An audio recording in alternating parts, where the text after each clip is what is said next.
Go ahead. All right. Everybody, we are back. It is Tape Don't Lie, your favorite Raiders podcast, favorite Raiders channel, favorite Raiders, everything. We are back, guys. You already know what to do. Hit the subscribe button, subscribe. Go ahead and hit the like button if you like it. Hit the dislike button if you dislike it. Leave a comment if you like it. Leave a comment if you dislike it. All right. Make sure you guys follow us on Twitter too, at the Mark John NFL for me, and then at BD Williams 18. Make sure you guys are checking out manscaped.com as well. Manscaped has extra deals besides their 20%. So you go ahead and check those out for Christmas. Also use the discount code TDL, right? You guys already know what to do with that. Go ahead and check that out. Make sure you see that at the bottom. Check out, get some Christmas stuff going. So, we're getting ready for WFT, Washington football team this week, guys, coming into Las Vegas. We're going to be looking at the defense. BD's looking at the defense. I'm looking at the offense. Because I already know it's going to go. Very interesting watch for me. I feel like this game plan is pretty simple for the Raiders. You got to stop two guys. And if you stop those two guys, you're probably going to stop them. So that's basically their game plan to me. Right. I feel like that's like you stop Terry McLaurin, you stop Antonio Gibson, you got a good chance stopping this team. I looked it up. Terry McLaurin, when he has over 100 yards, right, they average 25 points a game. When he has less than 100, they average 18. So that kind of gives you an idea of how he makes the offense go himself too. So if he's having a good day, man, it's gonna be a long day for the Raiders, basically. And then same thing with Antonio Gibson. If it's gonna either look like the Panthers or the Seahawks game. Now the defense played really well against the Seahawks, but the offense didn't play as well. So, the Panthers game, Antonio Gibson ran all over him. The Seahawks game, he had a little bit of a struggle. I mean, he had some good runs here and there, but it wasn't as good, as impressive as the Panthers game, and they rolled against the Panthers. I mean, they didn't roll, but they scored a good amount of points. And against the Seahawks, they only scored 17. But BD, what were your thoughts on the defense from your watch? It reminds me a lot of the Bears last few years, where I like their backs. I like the receivers. Quarterback's question mark, for Washington football team. But Terry McLaurin, top 10 wide receiver in the NFL, probably. If he was playing with like a legit quarterback, like a top 10 quarterback, like he's probably top 5 wide receiver in the NFL for sure. Terry McLaurin is very underrated. And then this guy Gibson, he's a lead back. He's a workhorse. Yeah. I was really impressed watching him because I like the way he runs behind his pads. He's a violent runner. He's a tough tackle. He's a tough tackle to me, and I love watching backs like that, who can, pound it away for 4 quarters. Like that's, I think that's becoming kind of rare in the NFL. Yeah. And so Antonio Gibson is that, but what about J.D. McKissic? Is he hurt? He's concussed. He had a concussion. He's not playing. Raiders got away with one because J.D. McKissic, he's probably like one of the best receiving backs in football, Yeah. That's a big plus for the Raiders, honestly. Yeah, big plus for the Raiders not having McKissic out there because, when I turned to the Panthers game, he was scored both touchdowns for the Seahawks game too. So, he's a big factor for them. So them not having him, that's what I'm talking about. I mean, but even if he was out there, if you stop Terry McLaurin, you have a good chance of beating them. Even if they run all over you a little bit, if you could control McLaurin, because that's what Heineke, that's what he leans on. But yeah. It was interesting to watch on the defensive side of the ball too. I thought that they did some interesting things that a little uncommon in the NFL in terms of like some of their scheme, some of their schematics. I think some of that is like they have to. Chase Young went down. So they're doing some interesting things, manufacturing pressures. I thought was interesting. I came away surprised to see so many blitzes being called, which I guess is why people thought that, immediately they were thinking Jack Del Rio, he's just going to send the house to Derek Carr, but we'll see if they end up doing that. But they have become a really big pressure oriented team, like in terms of just like sending blitzes. And I'll go through that in my breakdown. So it was an interesting watch. I think that they're using Landon Collins the best way so far that I've seen using a kind of limited safety, moving him towards the box. Mm-hmm. You know, how Jamal Adams is being used, what Raiders fans were hoping Jonathan Abram could be, you know, Landon Collins, he's actually doing it. Yeah. At a really high level, I would say, coming forward, playing defensive back. Another thing too, BD, he's out too. Okay. All right, so my breakdown's done. No, I'm just kidding. No, but he's a big part. That's interesting too. Yeah. He's a big part of their plan for sure on defense. Like, we'll go through it and you'll see. So they're going to have to, you know, maybe scrap some looks, some packages that they have, because I'm not sure they're going to have someone else that could do what Landon Collins can do. You know? All right, so that's interesting. That's good. That's good to know. I really hope this keeps happening, man. The Raiders is like, who they got the Chiefs next week? Who's going to be hurt next week? Hill and Kelsey. Let's get it going. Let's keep this rolling. Let's keep this roll where they, we just. All right. That's pretty funny. So who you want to go first? You want me to go first? You want to go first? I can go first. I'll go first. All right. So what you got first today, man? I got, so basically I'm going over stop the run, stop McLaurin, and then we're going to go over their pass protection, which is super iffy. They got some iffy pass protection over there, which I think is going to be a good advantage for the Raiders. They got some super iffy pass protection. And then I'm going to go over Heineke. His tape is super, it's like funny to me, man, because I think I feel like in his mind, he thinks he's Patrick Mahomes. Yeah, for sure. In his brain, like I don't think he realizes that how limited his arm. I don't think he even like notices. I don't think he cares. He doesn't care. He doesn't care. I kind of have respect for him for that. I know. I do too. I mean, he's a gamer, right? So right. I mean, that's why you can't let him, that's why you can't let him and McLaurin get hot, because if it's in the fourth quarter, I mean, he's going to try to. He's not a non-clutch guy. Let me see that. He'll make some plays late. He made some big plays late against the Panthers. That was like, wow, okay. All right. Oh, really? Okay. So like he's not, that type of dude, but I think you just got to get them out of their game. They do a lot of play action, which I'll show. I mean, I put a stat out on Twitter. I think that, without play action, he has like 10 interceptions. He has a passer rating of 80, and he's like 25th in passer rating. And with play action, he's like one of the best play action quarterbacks in the NFL. So, I mean, he's totally different. Play action, non-play action, totally different quarterback. So that's why you got to stop the run. You got to get them out of play action so they can make him beat you, right? That's what you really have to do. But but make him beat you without Terry McLaurin, because if he could beat you with Terry McLaurin if you're not messing around. But I'm gonna go over that because, like I said, there's two ways to play Terry McLaurin, and like the Seahawks played him a totally different way than the Panthers did.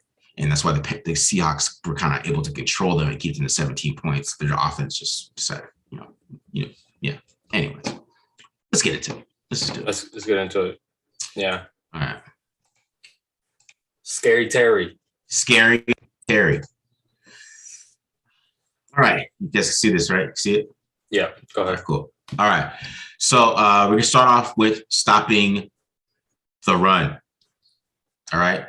So we start off with stopping the run, which is important because this is a good running football team. And that's what they want to do first. They run 55% of the time on first down. So, I mean, this is what they want to do. They come out. So they run a lot of counter leads. I like this one. You see how the tight end, he's coming around here, right? Right. But it gives Gibson a two-way go here. Boom. He usually picks the right hole in this one. You can see he's tough to take down, like BD said right there, right? So that's a good one. In our outside zone team, he's got good vision on outside zone, right? You see right here, he's able to find that cutback, hit that hole, boom, right? And he's tough to take down. He's not a fast guy. He's not really fast, but he's always playing behind his pads, and they love this counter lead. I'm telling you, this is like a play that they love. You see how Gibson, he reads it. He has two holes, right? He reads it, comes back. Once the linebacker sets it up, boom, right to that hole, hard to take down. Playing behind his pads, and they love the pin pull here too. Get a little pin pull sweep, boom. He hits those holes hard. He hits them hard. He's hard to take down. But I want to show like how the Seahawks play this. They played this really, really well, right? First, there's a little reverse. You got to worry about these reverses too, but They run a lot of those. But I want to go back to how the Seahawks play this. All right. So stop it right here. They got a bare front, right? And they got one linebacker. So, this is Jordan Brooks right here. So they're still a nickel. Okay. Because the Redskins love to run a shotgun. So they're still a nickel, right? But Jordan Brooks is down on the line and they're in a bare front with Bobby Wagner right there at the middle linebacker. And what this does is with the bare front, with their little, with them pulling and everything, it always has, it kind of sets up, they're basically playing 6-on-6, right? And the Seahawks thought they could win, and they're right. And I think the Raiders can do this a little bit, especially with the defensive ends, right? If they can do these bare fronts, right? You'll see another one right here. One more time, right? This is how they play outside zone. You see them all up on the line with Bobby Wagner crashing, right? So it's like they're in the box, but they're not in the box. You know what I mean? So I really like what they're doing there. And I think that's how you can stop the run. And the Raiders can do that stuff, right? The Raiders can do those type of runs and make it happen, right? Because, and also, he's a fumbler. I got to show this one more time, guys. He's a fumbler here. Watch him fumble. He got 5 fumbles on the season. I got this bad ball security. So they can get fumbles there too. So with him and Gibson, you got to stop that run. But I really like what the Seahawks did with the bare fronts there.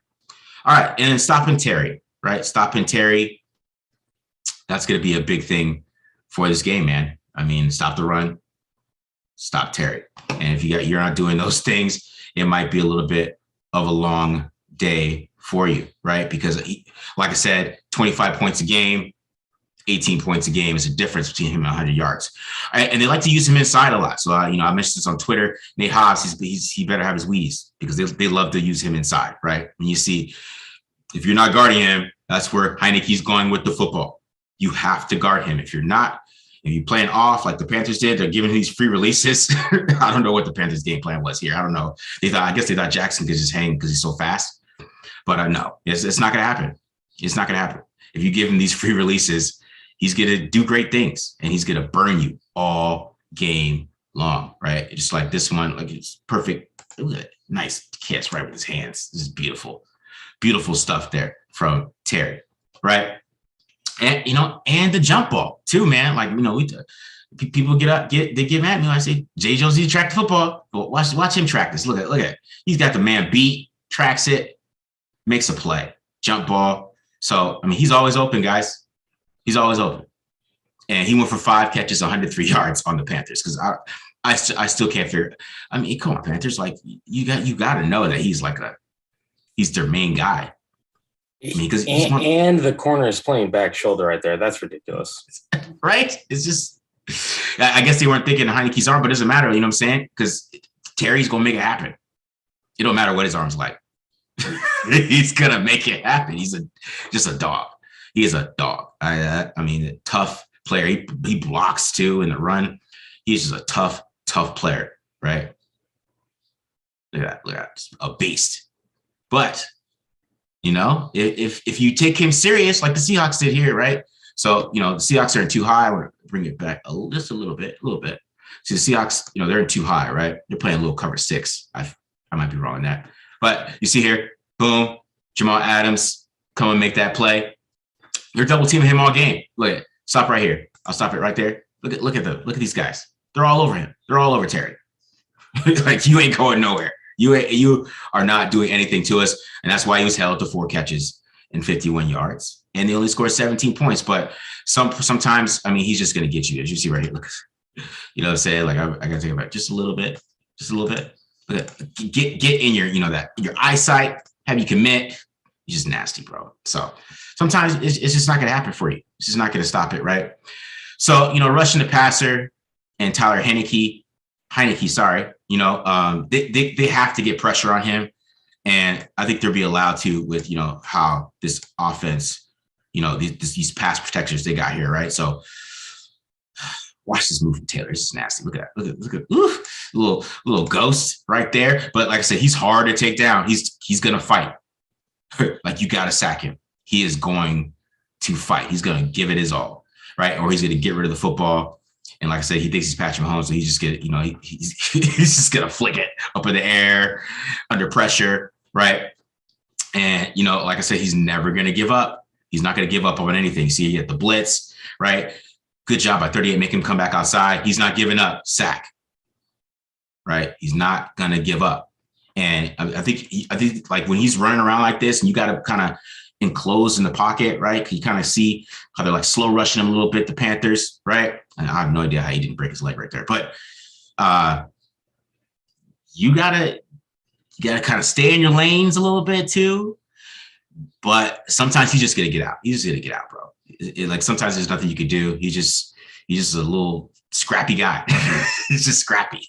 He's gonna get out. It's like sometimes it's gonna happen, you know. But you know, play action is their game. You know, I showed this play earlier, but this is kind of from Heineke's perspective, right? So play action is their game. You see it right here, and you'll notice that watch the hash that he's on. So let's pay attention to that. You see the hash that he's on makes it an easy throw for his arm because he doesn't have a big arm.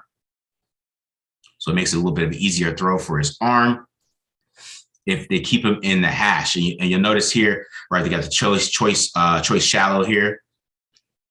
And everything's right in front of him, right? Everything's in the middle of the field. Everything's right in front of him. And nothing's like too far away for him, right? Nothing's too far away for him to make that catch, right? Because if he's throwing like outside the numbers, like deep, it's not going to happen. We'll see this later, right?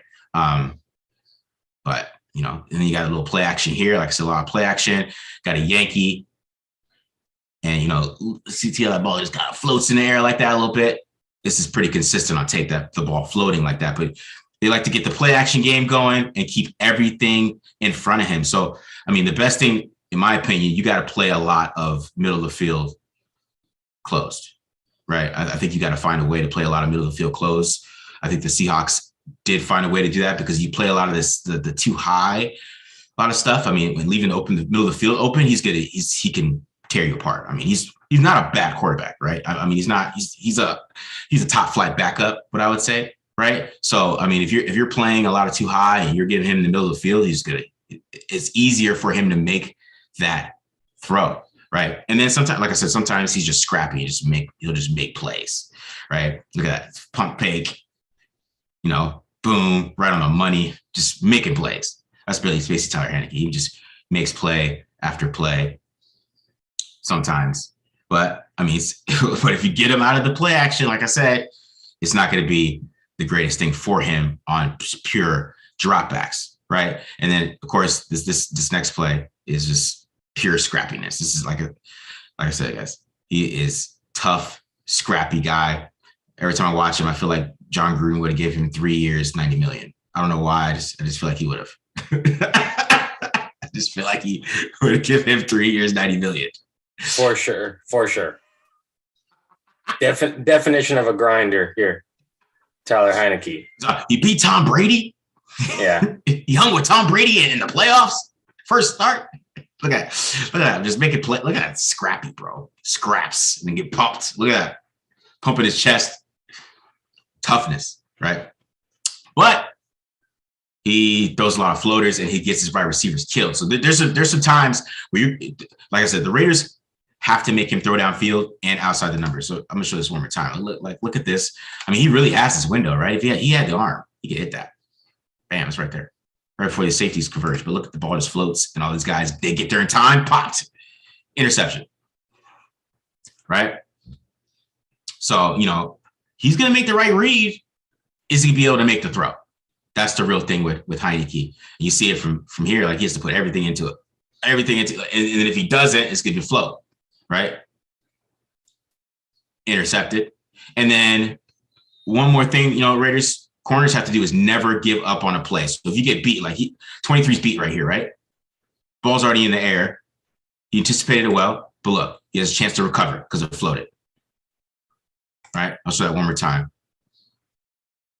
All right. See, Heineke's about to good anticipation by Heineke. He's already got rid of the football, but that ball floats.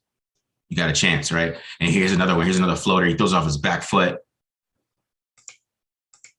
Pop. I tell you, there's picks there, guys. There's gonna be picks there everywhere. And you know, I don't know how much of a fan I would be if that was my quarterback, to be honest. Yeah. I've seen him a couple times this year, just like live broadcasts. Like you're saying, he's a gamer. he's scrappy, but he's like just the on schedule. Like, no, he's like of all the playmaking quarterbacks in the NFL. Yeah. You know what I'm saying? He's like the worst of all of them. That's my opinion of Heineke. But he can make some plays. You can't sleep on him though. That's the thing. You cannot sleep on him. You just have to make him, play through his limitations, which is throwing outside the numbers when he's not on an opposite hash. You have to make him do those things. You want him throwing downfield. You want him to try to push the ball downfield, because if you're playing off and you're playing zone coverage, I mean, he's going to be able to make plays, and because he's not a dumb guy. He's a real smart quarterback. He knows where to go with the football. He understands that offense. He knows where to go, where players are. He knows where everything is. He's really good in that offense. It's just you got to maximize his. You got to take away the middle of the field. I think that's a big one, right? I think that's why they move Terry inside a lot, because it gives him an easier throw. He doesn't have to throw outside as much, right? Yeah. And so you have to take away the middle of the field, and you have to force him to throw it outside, because I don't think he can do that consistently enough, where you can get some picks even if you're like late. Even if you get beat on the route, you might still be able to come through and pick that off if you just never give up on the play. You cannot give up. You know what I mean? Like, even if you're beat, you never know, because he might underthrow it because he doesn't have the arm. Like if Terry beats you and it's 1-on-1, like you gotta try to make a play on that ball, because I doubt it's gonna be a perfect throw down right down the field. It could be late. It could be late, yeah, for sure. Yeah. Michael Lopez in the chat, he's saying we shouldn't make Heineke mad, guys. Let's say moderate to nice things about him. We don't want to give him game material. If Tyler Heineke is watching right now, okay, like that's good, great for the brand, TDL. Tyler Heineke, just shout us out in your press conference if you're watching. All right, bro. So I think, Terry McLaurin is going to be the biggest coverage draw for sure. Moving him inside is going to be interesting to see. Raiders haven't really changed up their plan, to take away a team's top threat at all. And so I don't think that they'll do it this week. I'm not anticipating them doing anything different. You're showing a bunch of shallow stuff, short stuff. I think this team, like, they give that stuff up a lot. If that's Tyler Heineke's game, we'll see if they can, move the ball down the field, against the Raiders defense.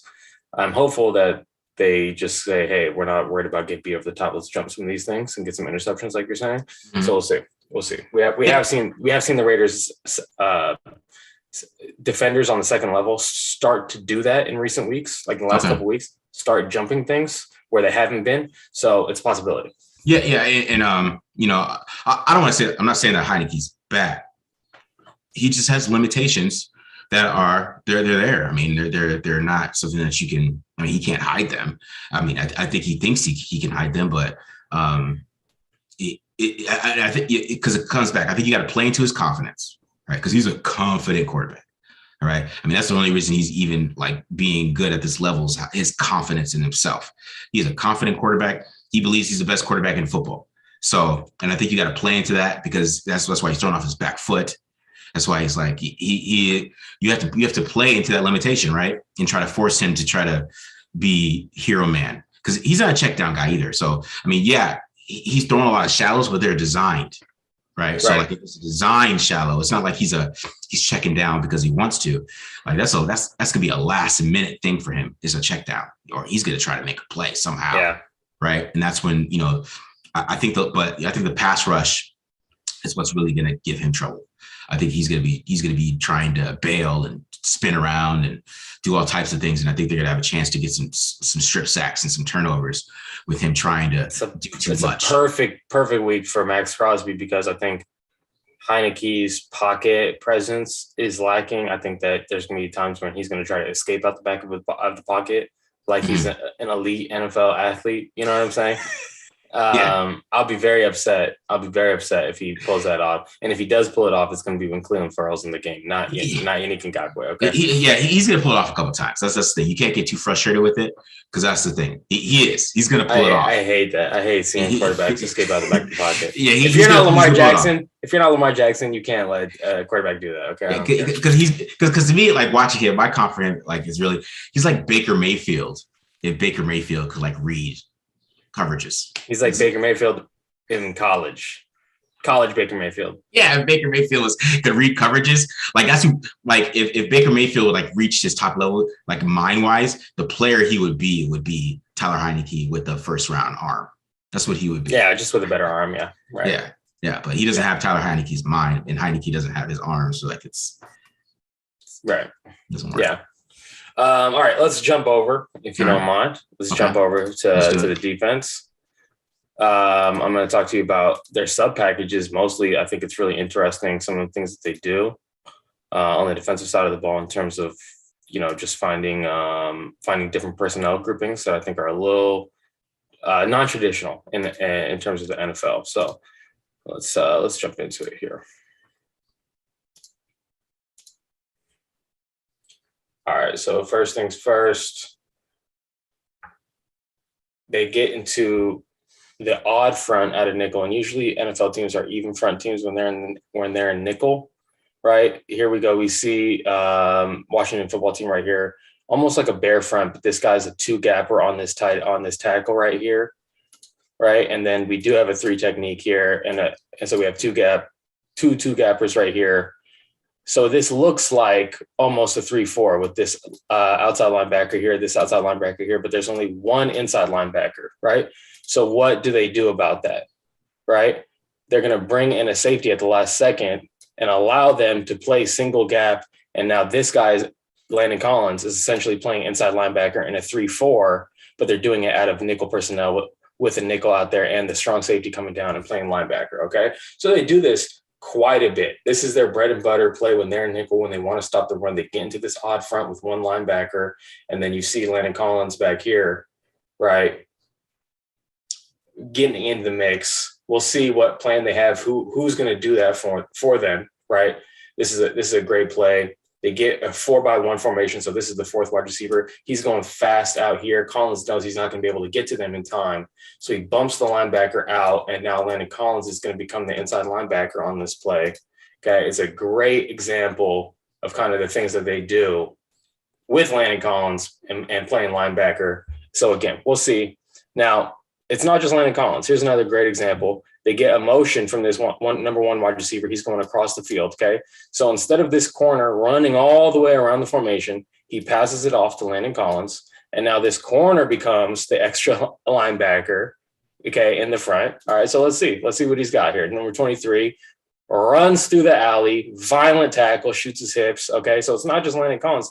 And we can run this one back because I think that the nickel corner did an incredible job. Here he is, number 20. He looks like he's probably 5'11", under 200 pounds. And he's got 77 coming out here on him. Watch him land the hands, okay, strike him, knowing if he gets caved right here, it's a great lane for this running back to get to. So he knows he can't cave this nickel right here, right? He fights to get outside of it and turn the run back inside.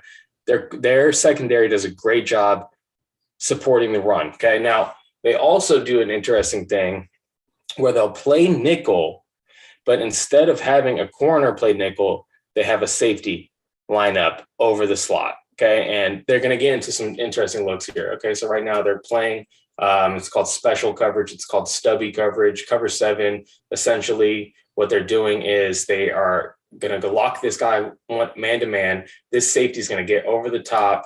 He's going to take the first out breaking route, and then this linebacker is going to take the first in breaking route, just like that. Special cover 7. They play that to the front side a lot. And on the back side, instead of playing man, they play a lot of zone, which is interesting. As we'll see here, really didn't work for them on this look, okay? But they do play nickel with a safety as the nickel instead of a corner as the nickel. They do it again here. Here's another look. They're going to get into a blitz now off the edge. Landon Collins comes in. Okay, crashes in. Great little look to, get a slighter personnel grouping out there, but still with some speed. and tackling ability. Okay, Landon Collins coming off the edge right there on the blitz. We see it here from this side again. It's an even front. Okay, so sometimes they go odd front. Now they're in an even front. They have 4 defensive linemen out there on the field, and then we're going to get from outside over here. We're going to get a nickel blitz. Okay, cool little look, especially against a run like this. So again, we'll see what plan they have for Landon Collins, because he's a huge part of their defense. They'd love to get into a lot of sub packages and feature him. Now they'll also get into some 3 deep safety looks here. Okay, 1, 2, 3 deep safety. They like to play cover 2. Okay, in those looks where this safety is kind of like that Tampa 2 high hold defender in cover 2. They'll do that a lot, especially when it's a 3rd and long. They know the other team is going to be, in an obvious passing situation. They like to come down, rally, and they did it against Tom Brady. They're doing it against Russell Wilson here. So they get into 3 deep safety. Now I talked to you about the pressure defense. Okay, this is a big pressure defense, right? And this is a cool look. We're going to get this guy basically coming around here as a free hitter.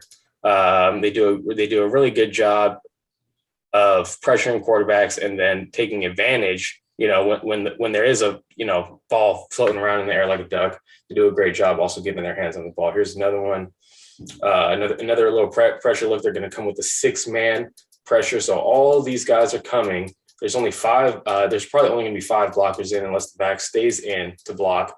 Okay. In this case, the back misses his assignment. Instead of blocking up the middle, okay, up here, okay, he blocks the edge where the tackle already has that covered. Okay. So we have a guy in Tom Brady's face. He has to get rid of the ball quick. Okay. Again, big pressure team. Now here's another blitz. They're going to go with a 5-man blitz. They're going to come down. They're going to drop this safety, and they're going to just play 3, a fire zone, 3 deep, 3 under, kind of, standard blitz call across all levels of football. So they're pretty standard. They get into a lot of different looks, but it's not like the most, innovative things, but they do get into a lot of looks. So it is fun to watch them. We see it here again, a little blitz call, right?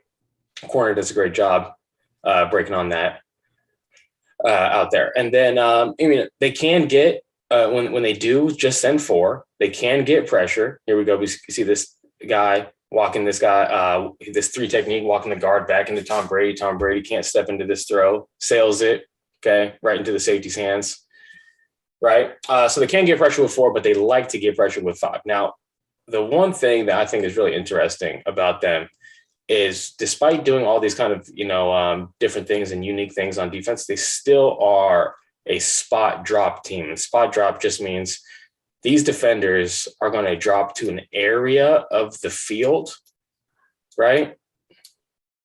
And usually we don't see that happen today in modern NFL defenses, because stuff like this is going to be wide open, right? And usually a guy like Tom Brady is going to take advantage of that. I saw so many times where players are just running wide open down the seams, and Tom Brady not taking that in this game. Not sure what's going on. You see here again, this guy is not matching. Okay, he's just dropping out here to space to cover grass. Okay, you got someone running right down the seam, wide open. Okay, and Tom Brady again doesn't see it. I'm not sure, what was going on with Tom Brady in this game. I don't know if this is a different look, but I've seen it since this game. Here's another one where you got a guy just wide open. It's a spot drop team. They don't match patterns. Okay. And so I don't know why Tom Brady couldn't take advantage of it. Okay. But we see Cam Newton again here. This is the curl flat player. You're going to see him fly out of the curl window, fly just right out of there. Okay. Cover 3, standard stuff in the NFL. No one's covering the seam. Okay. Watch. No one's covering the seam. Cam Newton hits it on time. That's what it should look like going up against, this team. So I think I'm not like super impressed by them, to be honest with you. On defense, I think that they do some cool things. It's really all centered around Landon Collins, to be quite honest. And if he's out, right, that's their weapon X, right? Like that's their secret weapon. You saw He's playing linebacker. He's playing nickel. He's playing safety. They're doing a lot of different things with him. And so it's really interesting. I was under the impression, the way that I saw some articles being written about him, is that he was making a position switch to linebacker. Mm-hmm. That is not the case. He's still playing defensive back techniques out there. Okay. Linebackers don't cover down over number 2 to the field. They don't do that. Right. Well, that's a nickel. That's not a linebacker. Yeah. They just want to, I don't know. They want to confuse the nerds with calling him a linebacker, I guess. But okay. Yeah. They're definitely confusing the nerds, but he's playing defensive back techniques out there for sure. He's playing DB, but they're doing it in a unique way where he's coming forward a lot more and playing on the second level of the defense. And again, so if he's out, we're going to have to find out how much of those things, those wrinkles that I showed you that are kind of unique, how much of that they stick to, or if they kind of like, or they spot drop. Are they just going to spot drop all game? So they're the Eagles. Is that basically what you're saying? Is that they play too high, like they're the Eagles? What was Tom Brady doing in that game? I don't know. That was a weird game. We got to put that on Twitter, man. We got to put that on Twitter because I think all Raiders fans need to see Tom Brady missing seams. I think we got to put that, like, highlight it, like keep retweeting it so that all Raiders fans can see their, like, a Hall of Fame quarterback. Oh my God, they miss things? Like, you know what I mean? Wow, think about that. Wow. You know? The greatest quarterback of all time sometimes doesn't see things all the time and goes to the sideline and is upset at himself. Right. Wild. Crazy. It's pretty funny that was on tape as much as it was. And I do think that the reason why they're able to get away with it is because they do have a really good defensive line. Mm-hmm. And it's easier said than done just sitting back there in the pocket and hitting things with anticipation, right? Hitting seams, especially, right? So they're able, I think, a lot of times, either that pass rush makes that throw come out way sooner than it needs to, right? Yeah. Or that quarterback is sitting there waiting in the pocket, trying to figure out things, and then the guys on the back end are able to converge. So let me ask you a question. Those Tom Brady misses, how late in the game were they? Were they early or are they late? The entire game. The entire game? The entire game that was happening. Wow. And I think that it must have been that they were giving him a different look than he had seen on tape. But it's interesting that they never adjusted to it or took those, because they did lose that game. Mm-hmm. But it was a fluke. It was a very fluky game. It must have been the pressure that was getting to him. They were definitely blitzing Brady a lot as well. And then there was some things too, like there was one interception where the receiver caught it. The nickel punched it out of his hands. It went up in the air, and then like the corner dove through the air and like flipped over someone while catching it. It was just like, okay, you can do that. If you tried that again 100 times, it would never work. It's kind of fluky. Honestly, the win is fluky. When I look back at the rest of the teams that this defense played, okay, it was like the Jets and Seahawks are trash on offense right now. Like it is what it is. Like that was not good tape to watch. Carolina. They're not like super impressive wins for this defense. So yeah, the defense, like from a metric standpoint, has been playing well, right? Mm-hmm. But when you're going back and you're kind of looking at, it's like, oh, Cam Newton's first start, with Carolina, Russell Wilson, they're not doing too hot right now, and then they're playing like the worst teams in the NFL. Some teams, like some games, like I didn't even do the Jets game. I was like, why would I put the Jets tape on here? That's not gonna make any sense for the Raiders. So yeah, I think that this team is not as good as some of the metrics. The defense is not as good as some of the metrics are showing, but they can be good. They're good. They're just like not very great. So yeah, I mean, it reminds me of the Eagles kind of. The Eagles, they had a good pass rush, right? I mean, that's kind of what we highlighted. They had good pass rushers, but they're a spot drop team, which is exactly what you showed. And that's why as soon as I saw the seams, I was thinking, man, Foss Monroe's got a big day. That's the first thing I thought, because that's his game. And that's what he did against the Eagles, was kill them in the seams. And if they're spot dropping just like that, I mean, if Carr's going to have a little time, interesting about the blitz, when you're showing those blitzes, I mean, most of them are all inside blitzes, right? And it felt like they were trying to isolate Jonathan Allen. Like they're trying to get Allen one-on-ones with people, or get somebody messed up where you're not blocking Allen, or you have to worry about something. Like they're all like focused on Jonathan Allen from what I noticed for the blitzes, which I was thinking, like, I think that's kind of their game plan is Ioannidis and Allen. They're going to try to get interior pressure, because I mean, interior pressure makes any quarterback see ghosts. And that's why I asked about Brady. I mean, because you showed early, they're getting interior pressure on that. I know a lot of people like to, point out, quarterbacks are, that Derek Carr, because he's the only quarterback they ever watched that, every time he gets scared. I mean, not ever, guys. Don't know how to get offensive to that, but he's the only quarterback that, they've really watched in depth in the past 8 years, right? So you see a lot of the things that happen to him and you think that happens to nobody else. And, no, I mean, obviously that's why they're attacking the interior, because especially with the pocket passer, and if you get interior pressure, he's going to have a bad day. It doesn't matter who it is. Right. It doesn't matter who it is. It could be Aaron Rodgers, Drew Brees. It don't matter. And then, Derek Carr is the same way. He's not going to have a good day if he has interior pressure, because you cannot step there. Where do you go? You have to run out. You have to dodge it. You have to get rid of the football. There's a lot of things you cannot move. Even if a mobile guy like Deshaun Watson, if he has, Chris Jones or Aaron Donald dominating, he ain't going nowhere. So they're going to tough game. It's going to be a tough game. Yeah, it's going to be a tough game for any quarterback with interior pressure, and that's going to be their goal. They're going to try to isolate John Simpson. John Simpson, he's got to bring his Wheaties. He better get them damn hands inside, or he's going to be on the ground. Same thing with Leatherwood. I mean, they have to have the technique, because Jonathan Allen is no joke, and he will Cam Hayward, Chris Jones them, and so. They have to come with it. They have to be ready. I hope they're ready. I hope they got a good sleep. Hope they got to drink a lot of water today. Hope they had a good meal, some good some salad or something, some good carbs. They need something, because they have to have a game. And Johnson has had 2 games back to back that were really good. I mean, before he got hurt against the Bengals, he was lights out. I think he was pretty lights out against the Cowboys too. But every time he's faced a big dog, he's got his butt whipped. So that's what I'm a little scared about. It's like he's at the point where he could take any average guy. He's dominating. But when you get to the big dogs, because the difference between the big dogs and the average guy is technique. And you're Jonathan has to lift his ass off the ground, even if he's 334 pounds. I mean, look, to your point too, what you're saying, like I'm looking at this defensive line, and I was really impressed with the defensive line. Their backups are really good. The depth. Yeah. Like they're going to sub guys in. There's no drop off here, like you're saying. Like when Deron Payne is coming off the bench for you, Tim Settle is coming off the bench for you. Like these guys are like probably like 4 or 5 star recruits at one point. They're like high draft picks, from big time schools, and Ioannidis, gosh, that he's a beast, So to go along with Jonathan Allen, who's top 5 defensive lineman in the NFL, so it's or interior defensive lineman, right? So it's definitely gonna be a huge challenge for the offensive line.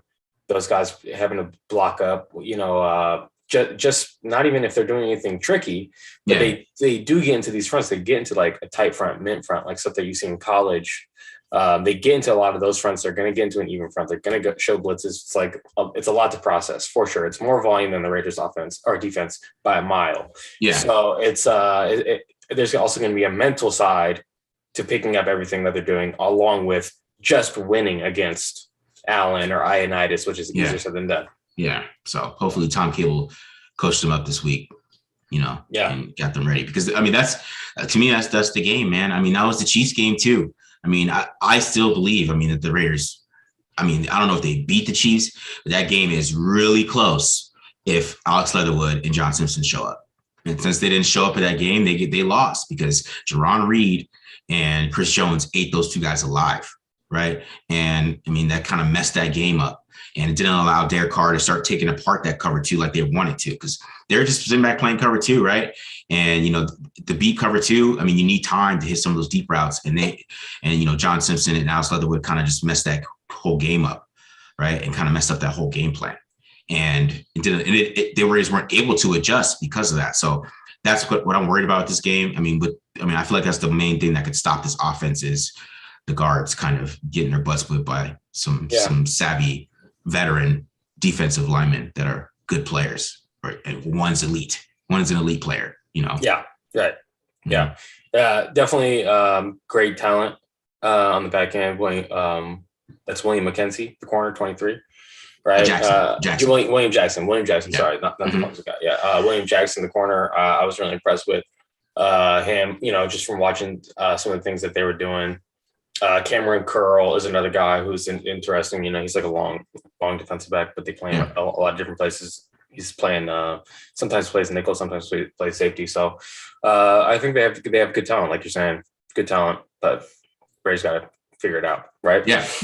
It's all about. I mean, especially if they're spot dropping, in Derek Carr's time, he's gonna pick them apart. So he's gotta have time. He's got to have time though. If he has time, he's gonna pick them apart, especially if they're spot dropping. I mean, there's possible the Raiders do 4 verts all the time, and that's what happened to the Eagles. Is they got 4 verts. They just boop, boop, boop, boop, boop, boop, you know what I mean? So, yeah. All right. Yeah. And 4 verts perfectly attacks that what they're trying to do. So seams are open. Seams are open for these guys. Play action 4 verts, Greg. Let's go. All right. That's going to be it. We're going to wrap this show up. We appreciate everyone who tuned in. 123 watchers right now. We appreciate everyone, for tuning into the Raiders film channel, Tape Don't Lie. Make sure, like Marcus was saying at the beginning of the show, make sure you cop yourself some Manscaped into the promo code TDL for 20% off, plus free shipping. Holiday season is here. It's arrived. I just used my Manscaped trimmer on my head. That's why it's so shiny right now. Okay. So if that's what the man of your life, if that's the look that he likes, get him some Manscaped. He'll appreciate it. Also, the Blackout Collection, TDL, hoodies, shirts is there. If you like just a black shirt with like a little, just the TDL logo in white, that's also on the Bonfire store. We'll put the link in the description below. We'll make sure you guys get that as well. That's it, Raider Nation. Peace out. Peace.